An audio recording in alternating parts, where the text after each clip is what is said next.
የዩቲዩብ አዲስ አስደናቂ ውሳኔ። የሞኔታይዜሽን ህጉ በእጥፍ ጨመረ። አዲስ ቻናሎች እስከ 2027 ማድረግ ያለባቸው።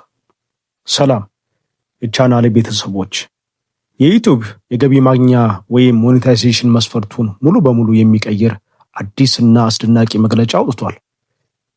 ይህ አዲስ ህግ የዩቲዩብ አጋር ፕሮግራም ወይም ዩቲዩብ ፓርትነር ፕሮግራም ውስጥ ለመግባት የሚያስፈልጉትን መስፈርቶች በከፍተኛ ሁኔታ የሚያሳድግ ሲሆን በተለይ አዳዲስ ቻናል ላይ ከፈታችሁ ወይም አሁን ላይ ሰዓት እየሞላላችሁ ያላችሁ ፈጣሪዎች ይህንን መረጃ ሳይመሽባችሁ አሁኑኑ ማወቅ አለባችሁ። በዛሬው ቪዲዮአችን አዲሱ ህግ ምንድን ነው? የተቀየሩት ህጎችስ የትኞቹ ናቸው? ዩቲዩብ ለምን አዲስ ህግ ለማውጣት ተገደደ? እና አሁን አዲስ ቻናል የከፈታችሁ ፈጣሪዎች እስከ ፌብሩዋሪ 1 2027 ድረስ በፍጥነት ማድረግ የሚገባችሁ ነገሮችስ ምንድን ናቸው የሚሉትን በዝርዝር እንመለከታለን። ለቻናሉ አዲስ ከሆናችሁ ሰብስክራይብ ማድረጋችሁን እንዳትረሱ። ወደ ቪዲዮ እንለፍ። የመጀመሪያው ነገር ልንመለከተው የሚገባ የተቀየሩት ህጎች ዋና ዋናዎቹን በዝርዝር እንመልከት። አንደኛ፣ ለረጅም ቪዲዮዎች ፈጣሪዎች ወይም ሎንግ ፎርም ቪዲዮ እስከ ዛሬ ድረስ ቻናላችን ገቢ እንዲያመጣ ባለፉት 12 ወራት ወይም 365 ቀናት ውስጥ 4000 የእይታ ሰዓት ወይም ዎች አወር ማሟላት ነበረብን። አዲሱ ህግ ግን ይህንን መስፈርት በእጥፍ በመጨመር ወደ 8000 የእይታ ሰዓት አሳድጎታል። የተመዝጋቢዎች ሰብስክራይበር መስፈርት ግን ባለበት እንዳለ የሚቀጥል ይሆናል። ይህም ማለት 1000 ሰብስክራይበር ባለበት የሚቀጥል ይሆናል ማለት ነው። ልብ በሉ።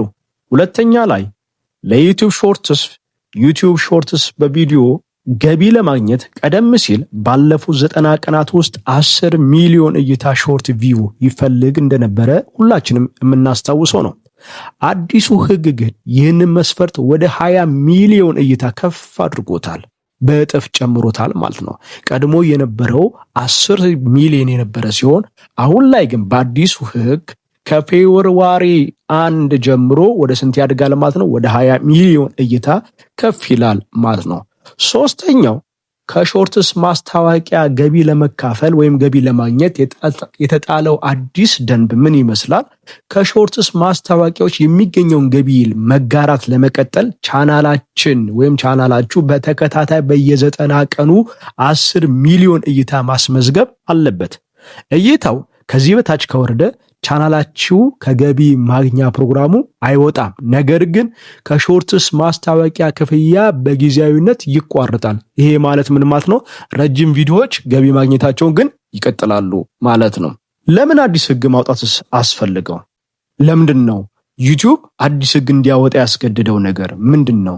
የሚከተለውን እስቲ የመጀመሪያው የምናገኘው የይዘት ጥራትን ለማስጠበቅ በአሁኑ ወቅት በኤአይ አማካኝነት በጥራት ያልተሰሩ የተቀዱና የሰዎችን ትኩረት ለመስረቅ ብቻ የሚሰሩ ስፓም ቪዲዮዎችም በከፍተኛ ሁኔታ መጨመራቸውን በመመልከት መስፈርቱን ማሳደጉ በትክክል ደክመው ጥራት ያለው ይዘት የሚያቀርቡ ፈጣሪዎችን ለመለየት ስለሚረዳ፣ ይሄ ማለት ሰዎች ጊዜያቸውን ሰጥተው በጉልበታቸው በአእምሯቸው ተጠቅመው የሚሰሩትን ቪዲዮ ተገቢ የሆነውን ስራ በማቅረብ እየሰሩ ታማኝ የሆኑ ፈጣሪዎችን ከግምት ውስጥ በማስገባት ይሄ የሰዎችን ትኩረት ለመሳብ የስፓም ቪዲዮዎች የሚሰሩትን ሰዎች እሱንም ለመከላከል ጭምር ስለሆነ ማለት ነው። ሁለተኛ ላይ ለማስታወቂያ አውጪዎች ወይም ለማስተዋወቂዎች ማለት ነው አድቨርታይዘሮች ዋስትና ለመስጠት ነው። ኩባንያዎች ማስታወቂያ የሚያወጡት ትክክለኛና ጠንካራ የተመልካች መሰረት ባላቸው ቻናሎች ላይ እንዲሆን ይፈልጋሉ። ይህ ማለት ታማኝ የሆኑ በትክክል በራሳቸው ስራ የሚመጡትን ማለት ነው። መስፈርቱ ከፍ ሲል የማስታወቂያ አውጪዎች በዩቲዩብ ላይ ያላቸው እምነት እንዲጨምር ያደርገዋል ማለት ነው። ስለዚህ መስፈርቱ በጨመረ ቁጥር ትክክለኛ ሰራተኞችን፣ እውነተኛ የሆኑ ሰዎችን ለመለየት ይረዳቸዋል ማለት ነው። በሶስተኝነት ደረጃ የአስተዳደር ወጪን ለመቀነስ ነው ይላል። በሚሊዮን የሚቆጠሩ ትናንሽ ቻናሎች አካውንት ማስተዳደርና መቆጣጠር ለዩቲዩብ ከፍተኛ ወጪና የቴክኒክ ጫና በመፍጠሩ ምክንያት ነው ከፍ ለማድረግ ያስፈልገው። ይሄ ማለት ፈጣሪዎች ተስፋ ሰጥተው ጊዜ ሰጥተው ዋጋ ከፍለው ረጅም ጊዜ አጥፍተው በዚህ ላይ መስራት የማይፈልጉ ሰዎች ኦልሬዲ እንደዚህ ቀደሙ 1000 ሰብስክራይበር እና 4000 ሰዓት በቀላሉ አግኝተው ወደ ሞኔታይዜሽን እና ወደ ክፍያ መምጣት ይችሉ ነበር። አሁን ግን ከፍ ሲል አንዳንዱ ተስፋ በመቁረጥም በቃ ያለ ቦታቸው የተገኙ ሰዎች ቦታቸውን እንዲለቁ ለማድረግም ጭምር ነው ማለት ነው። በአራተኝነት ደረጃ የፈጣሪዎችን ገቢ ለማጠናከር ነው። አንድ ቻናል 8000 ሰዓት ሲሞላ ጠንካራ ተመልካች ይኖራል ተብሎ ይታሰባል።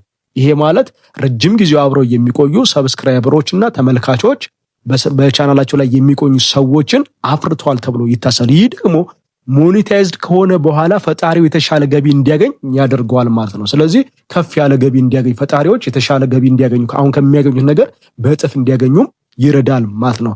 እሺ አሁን አዲስ ቻናል የከፈታችሁ በፍጥነት ማድረግ የሚገባችሁ እስከ ፌብሩዋሪ 1 2027 ከዛ በፊት ቀደም ብለን እስከ ጃንዋሪ 2026 31 ድረስ ማለት ነው እስከ 31ኛው ቀን ድረስ ማለት ነው ምን ማድረግ ይገባችኋል የሚለውን ነገር ደግሞ አብረን እንመልከት። በፍጥነት ማድረግ የሚገባን ነገር ምንድነው? ለኛ ለአዲስ ፈጣሪዎችስ ምንድነው ተስፋችን ለሚሉ ጥያቄዎች ትልቁ አጋጣሚ አዲሱ 8000 ሰዓት ህግ በይፋ ስራ ላይ የሚውለው ፌብሩዋሪ 1 2027 ነው። ይህ ማለት ገና ወራቶች ይቀሩታል ማለት ነው አዲሱ ህግ ተግባራዊ ለመሆን ማለት ነው።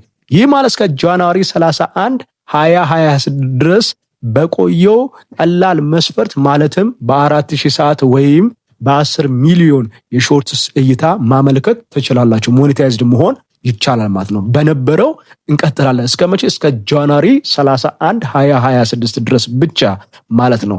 1000 ሰብስክራይበር ካገኛችሁ 4 ሰዓት ከሞላላችሁ እስከ ጃንዋሪ 31 ድረስ ማመልከት ትችላላችሁ ማለት ነው።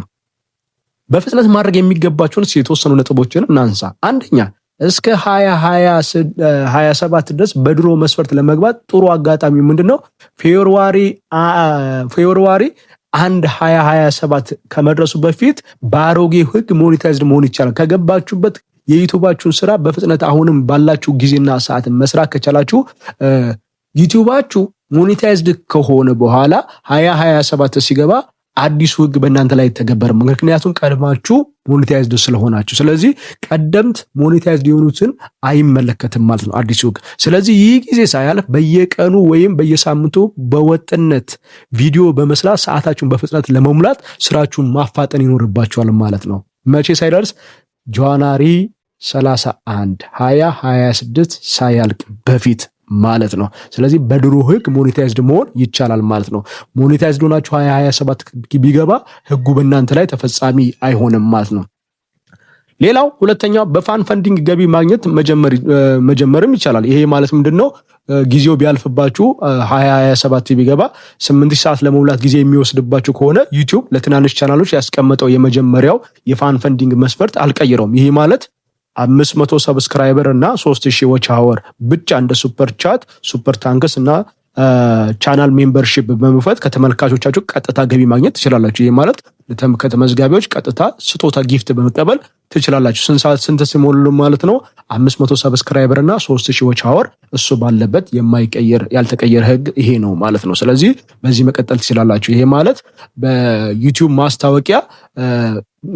ማስታወቂያ ገቢ ማግኘት አትችሉም እንጂ 500 ሰብስክራይበር ካገኛችሁ 3000 ዎች አወር ከሞላላችሁ በኋላ ሱፐር ቻት፣ ሱፐር ታንክስ እና ቻናል ሜምበርሺፕ በመክፈት በዚህ ሞኔታይዝድ ሆናችሁ ከግለሰቦች ቀጥታ ገቢ ማግኘት ትችላላችሁ ማለት ነው። መጨረሻ 2027 ገና ጊዜው ስላልደረሰ ገና አሁን ሰዓቱ ስላልደረሰ ጠንክሮ በመስራት ይህንን 4000 ሰዓት እና 1000 ሰብስክራይብ በመሙላት ሞኔታይዝድ መሆን ይቻላል ማለት ነው። ስለዚህ ይሄ አሁን በጊዜና በእነዚህ ባለን ጊዜ ውስጥ በጥራትና በፍጥነት መስራት ያለን ጊዜ የምንሰራበት ጊዜ ስለሆነ በፍጥነት እየሰራን ጊዜያችንን በመጠቀም 4000 ሰዓቱን መሙላት 1000 ሰብስክራይበሩን መሙላት ይኖርብናል ማለት ነው። ስለዚህ ይሄ ማለት ምንድነው? ለነባር ሞኔታይዝድ ለሆንን ደግሞ በጠቅላላው ደግሞ ስንመለከት ደግሞ ሞኔታይዝድ የሆንን ደግሞ